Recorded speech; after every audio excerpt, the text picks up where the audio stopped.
السلام عليكم ورحمة الله وبركاته. ان شاء الله النهارده هنعمل مع بعض كفتة داوود باشا. طبعا هنحارب بيها الاسعار طبعا. انا عندي 350 جرام لحمه، بس 350 جرام لحمه واقل كمان. عندي عليهم بصلايه بطاطسيه مبشوره، بصلتين حلوين كده مبشورين في الكبه بتاعتي مفرومين ناعم. عندي التوابل بتاعتي فلفل وكمون وكزبره، وعندي كركم، وعندي بصل وتوم باودر وبهارات لحمه. انا بحطهم كويس، البهارات دي بحبها جدا. وعندي كمان معلقه ونص صغيره ملح، وابتدي اقلب كل الخليط ده مع بعضه لحد ما يتجانس. وكل الحاجات دي كلها تبقى شكل واحد. تمام كده، انا كده خلاص خلصت التقليب بتاعي.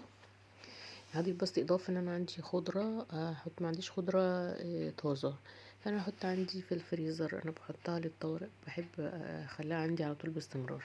اقلب كويس، وبعد كده ده الشكل النهائي بتاعها. هبتدي بقى ان انا اعملها كفتة مدورة، اكورها كور على حسب بقى الايه السمك، يعني الحجم اللي انت عايزاه، صغيرة عن كده اكبر من كده براحتك. انا عاملاه كده وسط،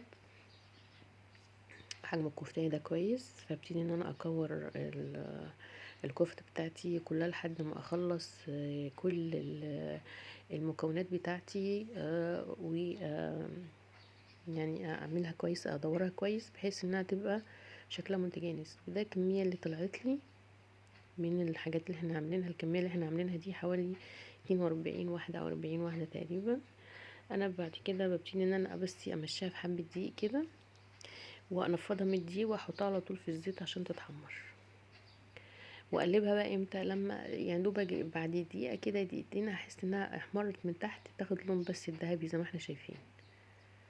مقلبهاش قبل كده عشان هتلزق مني وتتقطع في الزيت. تمام، هفضل بقى ايه واحده واحده كده اقلب فيهم واحده واحده عشان ما تلزقش معايا، يبقى بالشكل ده لونها.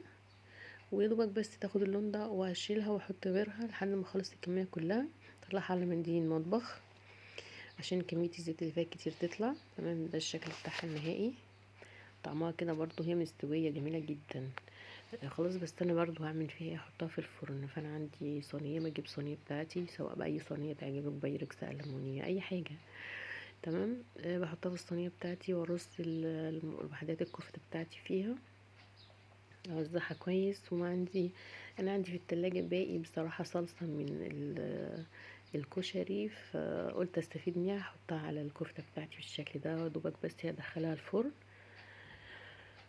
يبقى ده شكلها، بس هي تاخد اللون ده وخلاص. بس خلاص كده بقى، والشفا طلعت. انتي ممكن تاكليها كده مع مكرونه. انا بعملها ايه، حطيتها عندي رز كان جاهز، عملت لها رز وبعد كده حطيتها بالشكل ده. التقديم ده رجع لك انتي زي ما تحبي تقدميها. ممكن تاكليها، احنا قلنا مع مكرونه، ممكن تعمليها سندوتشات، ممكن تغمسيها جنب حاجه تانية زي ما تحبي. ده ينفع غدا وعشاء برضه في نفس الوقت، وهي خفيفه ولذيذه وسهله جدا ومتاخدش منك اي حاجه. مكونات عندنا في البيت وسهله قوي. اهم حاجه بس انتي بتجددي بس في الحاجات اللي انتي بتعمليها. وان شاء الله الطبق بتاعنا يعجبنا. ده اخر الطبق بتاعنا، وان شاء الله يا رب يعجبكم وبالهنا والشفا. الى اللقاء في فيديو جديد ان شاء الله، والسلام عليكم ورحمه الله وبركاته.